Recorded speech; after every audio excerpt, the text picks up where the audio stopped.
നമസ്തേ, ഏവർക്കും രഞ്ജിനി വിനോദ് ബ്ലോഗിലേക്ക് സ്വാഗതം. ഇന്ന് നമ്മൾ കണ്ണൂർ ജില്ലയിൽ സ്ഥിതി ചെയ്യുന്ന ഒരു അതിപുരാതനമായ മഹാദേവ ക്ഷേത്രത്തെ കുറിച്ചാണ് പറയുന്നത്. കാഞ്ഞിരങ്ങാട് ശ്രീ വൈദ്യനാഥ ക്ഷേത്രം. ഇവിടെ കൈലാസനാഥൻ കുടികൊള്ളുന്നത് വൈദ്യനാഥനായിട്ടാണ്. അതായത് സർവപ്രപഞ്ചത്തിനും എല്ലാ രോഗങ്ങളിൽ നിന്നും എല്ലാ വ്യസനങ്ങളിൽ നിന്നും മോചനം നൽകിക്കൊണ്ട് ആണ് ഭഗവാൻ ഇവിടെ കുടികൊള്ളുന്നത്. ഈ അതിപുരാതനമായ മഹാദേവ ക്ഷേത്രത്തിന് ആദിത്യനുമായിട്ടും അതായത് സൂര്യഭഗവാനുമായിട്ടും ഒരു ബന്ധമുണ്ട്. നമുക്ക് ഈ മഹാദേവ ക്ഷേത്രത്തെ കുറിച്ച് ഇവിടെ കുടികൊള്ളുന്ന ആ വൈദ്യനാഥന്റെ അനുഗ്രഹത്തോടുകൂടി ഇന്ന് പറഞ്ഞു തുടങ്ങാം. ചേർത്തിടും നാഗജാലം തിരുമുടിയിലിളം തിങ്കളാകാശതോയം പാർത്താൽ ചിത്രം വിചിത്രം തിരുവുടലൊരു നേർപാതി നാരീവിലാസം പാർത്തട്ടിൽ കീർത്തി പൊങ്ങും പരമനിലയമം കാഞ്ഞിരങ്ങാട്ടുമേവും മൂർത്തേ ലോകാർത്തി വൈദ്യ ത്രിപുരഹര പരബ്രഹ്മമേ കൈതൊഴുന്നേൻ. വൈദ്യനാഥനെ ധ്യാനിച്ചുകൊണ്ട് തന്നെ നമുക്ക് തുടങ്ങാം. കണ്ണൂർ ജില്ലയിൽ തളിപ്പറമ്പ് പട്ടണത്തിൽ നിന്നും ഏകദേശം 6 കിലോമീറ്റർ വടക്ക് കിഴക്കായി ഒരു ചെറിയ കുന്നിൻ മുകളിലാണ് കിഴക്ക് ദർശനമായി കാഞ്ഞിരങ്ങാട് ശ്രീ വൈദ്യനാഥ ക്ഷേത്രം സ്ഥിതി ചെയ്യുന്നത്. തളിപ്പറമ്പ് എന്ന പുരാതന നമ്പൂതിരി ഗ്രാമം പണ്ട് പെരിഞ്ചല്ലൂർ എന്ന അതിപുരാതന ഗ്രാമത്തിൻ്റെ ഭാഗമായിരുന്നു. ഈ ഗ്രാമത്തിൽ സ്ഥിതി ചെയ്യുന്ന തളിപ്പറമ്പ് രാജരാജേശ്വര ക്ഷേത്രം, തൃച്ചംബരം ശ്രീകൃഷ്ണ ക്ഷേത്രം, കാഞ്ഞിരങ്ങാട് ശ്രീ വൈദ്യനാഥ ക്ഷേത്രം എന്നീ 3 ക്ഷേത്രങ്ങൾ ഒരു ദിവസം തൊഴുന്നത് അതിശ്രേഷ്ഠമായി കണക്കാക്കുന്നു. ഈ ഗ്രാമത്തിലെ ഗർഭവതികളായ സ്ത്രീകൾ ഈ 3 ക്ഷേത്രങ്ങളിലും തൊഴുക എന്നൊരു നിയമം തന്നെ ഈ പുരാതന ഗ്രാമത്തിൽ ഉണ്ടായിരുന്നു. സന്താനങ്ങൾക്ക് ഉത്കൃഷ്ട പദവി രാജരാജേശ്വരനും മനോഗുണങ്ങൾ തൃച്ചംബരത്തപ്പനും ദീർഘായുസ് കാഞ്ഞിരങ്ങാട് വൈദ്യനാഥനും പ്രദാനം ചെയ്യും എന്നാണ് വിശ്വാസം. തളിപ്പറമ്പ് ഗ്രാമത്തിലെ ഋഗ്വേദികളായ ബ്രാഹ്മണന്മാരുടേതായ ഈ മഹാദേവ ക്ഷേത്രം ആദിവാസി രാജാക്കന്മാരായ വൈദോക്കന്മാർ ഗ്രാമത്തിന് ദാനം ചെയ്തതാണെന്നും വിശ്വാസങ്ങളുണ്ട്. ബ്രാഹ്മണ സ്ത്രീകൾക്ക് തളിപ്പറമ്പ് രാജരാജേശ്വര ക്ഷേത്രത്തിൽ തൊഴുവാൻ വിലക്കുകൾ ഉള്ളതിനാൽ ഇത് പരിഹരിക്കുവാനായി ശ്രീകണ്ഠൻ എന്ന മൂഷിക വംശരാജാവാണ് ക്ഷേത്രം നിർമ്മിച്ചത് എന്നും പറയപ്പെടുന്നുണ്ട്. പണ്ടുകാലത്ത് ഭസ്മാസുരന്റെ പുത്രനായ കാരസ്കരൻ എന്ന അസുരൻ വനഭൂമിയായിരുന്ന ഇവിടെ താമസിച്ചിരുന്നു. കാരസ്കര വനം എന്നും ഇവിടം അറിയപ്പെട്ടിരുന്നു. ഒരിക്കൽ തളിപ്പറമ്പ് രാജരാജേശ്വര ക്ഷേത്രഭൂമിയിലെത്തിയ പരശുരാമ മഹർഷി ഈ അസുരന്റെ അലർച്ച കേട്ട് ഇങ്ങോട്ടേക്ക് എത്തിച്ചേർന്നു. അപ്പോൾ നാട്ടുകാർ അസുരൻ ചെയ്യുന്ന എല്ലാ ഉപദ്രവങ്ങളും പറഞ്ഞപ്പോൾ അസുരനെ തേടി മഹർഷി കൊടും വനത്തിലേക്ക് നടന്നു. അവസാനം അസുരനെ കാണുകയും വൈഷ്ണവാംശജാതനായ ജമദഗ്നി പുത്രനായ പരശുരാമ മഹർഷി അസുരനെ വധിക്കുകയും ചെയ്തു. തിരിച്ചു നടക്കും നേരം ദിവ്യമായൊരു ശിവലിംഗം അദ്ദേഹത്തിന് വനത്തിൽ നിന്നും ലഭിച്ചു. തേജസ് വമിക്കുന്ന ആ ശിവലിംഗത്തിനെ പൂജിക്കുവാൻ മഹർഷി ആരംഭിച്ചു. അപ്പോൾ അവിടെ പ്രത്യക്ഷനായ നാരദ മഹർഷി ആ ശിവലിംഗത്തിൻ്റെ മഹാത്മ്യം പറഞ്ഞുകൊടുത്തു. പണ്ടൊരിക്കൽ സൂര്യഭഗവാൻ അസുഖബാധിതനാവുകയും അങ്ങനെ തൻ്റെ ആ പ്രഭ നഷ്ടമാകുന്നു എന്ന് മനസ്സിലായ വേളയിൽ അദ്ദേഹം അതിന് പരിഹാരം തേടി അലഞ്ഞു. അങ്ങനെ അവസാനം സൂര്യഭഗവാൻ കൈലാസനാഥനായ മഹാദേവനെ തന്നെ കഠിനമായ തപസ് ചെയ്ത് പ്രത്യക്ഷനാക്കി. മഹാദേവൻ സൂര്യന് ദിവ്യമായൊരു ശിവലിംഗം കൊടുക്കുകയും ഇത് സഹ്യാദ്രിക്കടുത്ത് അനുയോജ്യമായൊരു പുണ്യസ്ഥലത്ത് പ്രതിഷ്ഠിച്ച് ആരാധന നടത്തുവാൻ ഉപദേശിക്കുകയും ചെയ്തു. ഭഗവാന്റെ ആ നിർദ്ദേശപ്രകാരം സൂര്യഭഗവാൻ ആ ദിവ്യമായ ശിവലിംഗം പൂജ ചെയ്യുവാൻ ഈ പുണ്യഭൂമിയെയാണ് തെരഞ്ഞെടുത്തത്. കഠിനമായ വ്രതനിഷ്ഠകളോടുകൂടി സൂര്യൻ ഇവിടെ ഇരുന്ന് ശിവലിംഗാരാധന ചെയ്യുന്ന വേളയിൽ ഒരു ദിവസം സാക്ഷാൽ വൈനതേയൻ ഗരുഡൻ പ്രത്യക്ഷനാവുകയും ചെയ്തു. പാലാഴി മഥന സമയത്ത് ലോക നന്മയ്ക്കായി കാളകൂട വിഷം മഹാദേവൻ പാനം ചെയ്യുന്നുണ്ടല്ലോ.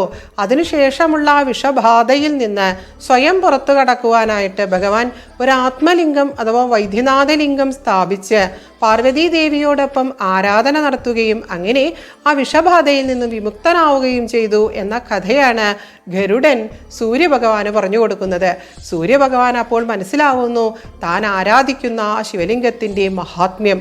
അദ്ദേഹം കൃത്യമായി വ്രതനിഷ്ഠകളോടുകൂടി ഭക്തിയോടുകൂടി ആ ശിവലിംഗത്തിനെ ആരാധിക്കുകയും അങ്ങനെ എല്ലാ അസുഖങ്ങളിൽ നിന്നും മോചിതനായിട്ട് ആ പ്രഭയും തേജസ്സും എല്ലാം വീണ്ടെടുത്തുകൊണ്ട് സ്വസ്ഥാനത്തേക്ക് തിരിച്ചു പോവുകയും ചെയ്യുന്നു.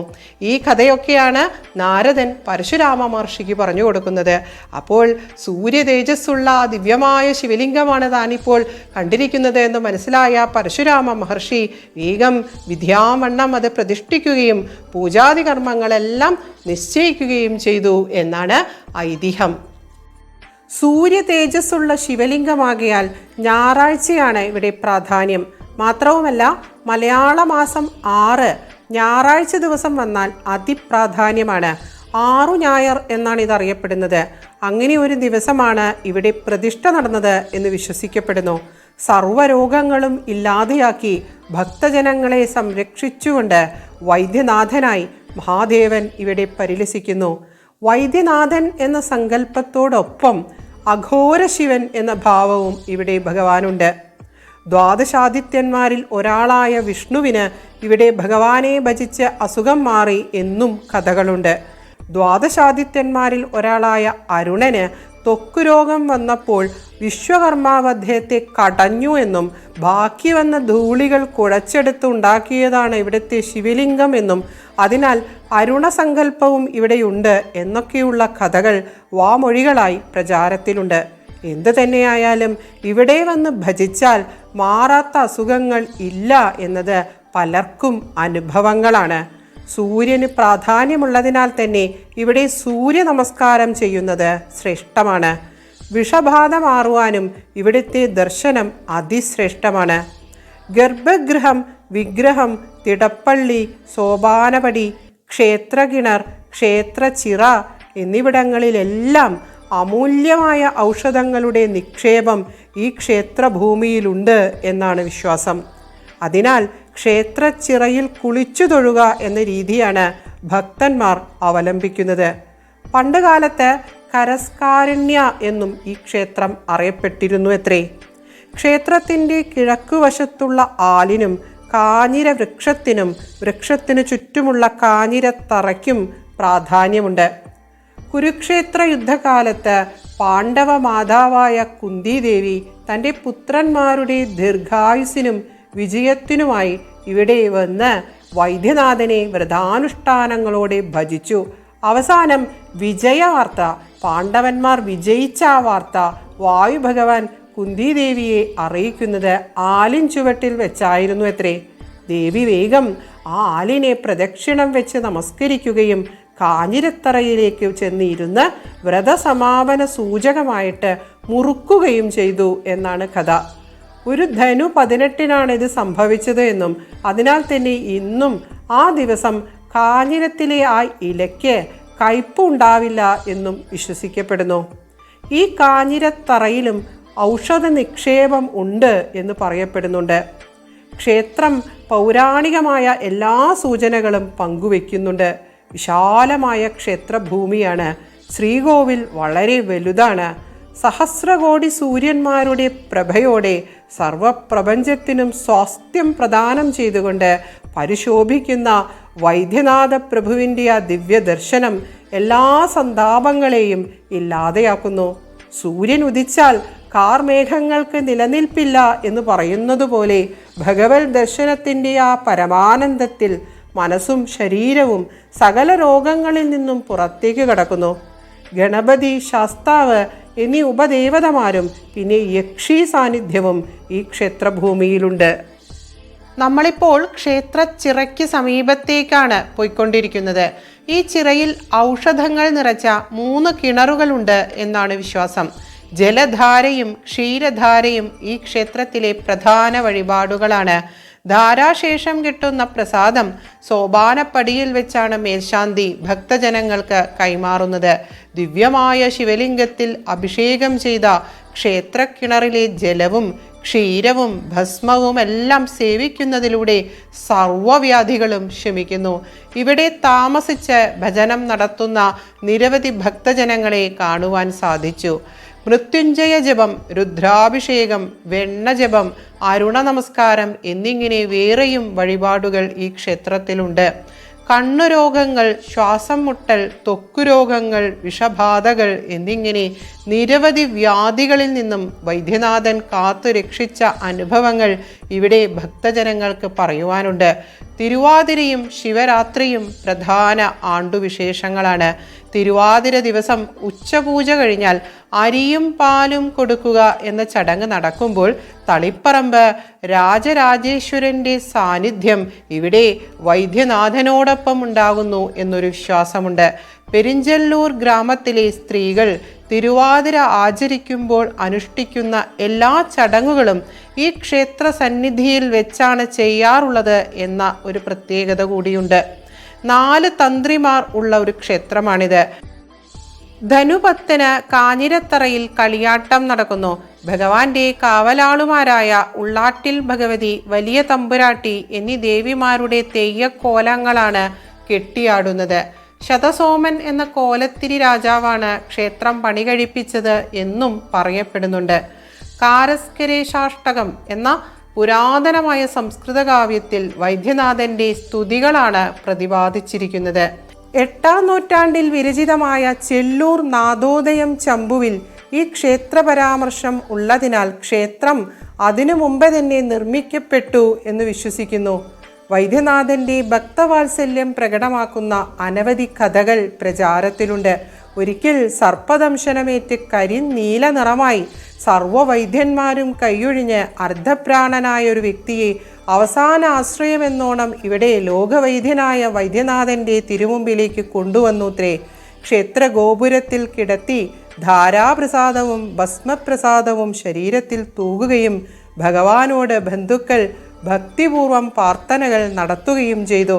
കുറച്ചു സമയം കഴിഞ്ഞ് ബോധം വീണ് പൂർണ്ണ ആരോഗ്യത്തോടുകൂടി എഴുന്നേറ്റ ആ വ്യക്തി സ്വർണ്ണ കിരീടവും മാണിക്യമാലയും ധരിച്ച് ഒരു സർപ്പം തൻ്റെ ദേഹത്തു കൂടെ ഇഴയുന്നതായി സ്വപ്നം കണ്ടു എന്നൊരനുഭവം ചുറ്റും നിന്നവരോട് പറഞ്ഞുത്രേ.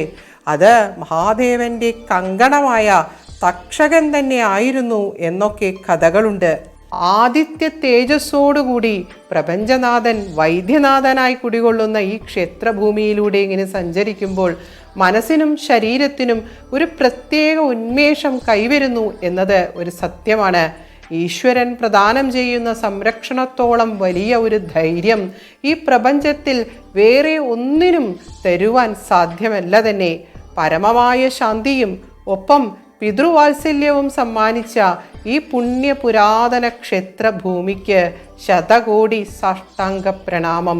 ഈ ക്ഷേത്രം അനുഭവിക്കേണ്ട ഒരു പുണ്യ പുരാതന പൈതൃക സമ്പത്ത് തന്നെയാണ്. മനസ്സുഖവും ശരീരസുഖവും ഭക്തന് പ്രദാനം ചെയ്തുകൊണ്ട് ഒരു പിതാവിൻ്റെ സംരക്ഷണ കവചത്തിൻ്റെ ധൈര്യം സമ്മാനിച്ചുകൊണ്ട് ഈ പുണ്യക്ഷേത്രത്തിൽ വൈദ്യനാഥനായി പരിലസിക്കുന്ന ആ കൈലാസനാഥൻ്റെ ഏറെ പ്രിയപ്പെട്ട പൊന്നു തൃപ്പാദങ്ങൾക്ക് എല്ലാ വാക്കുകളും അർച്ചനയായി സമർപ്പിക്കുന്നു. നാം ഏവർക്കും എല്ലാ ആരോഗ്യവും ആ ഭഗവാൻ പ്രദാനം ചെയ്യട്ടെ. സർവമംഗളങ്ങൾ ഏവർക്കും ആശംസിക്കുന്നു. ശ്രീ വൈദ്യനാഥ ശരണം. ഓം നമഃ ശിവായ.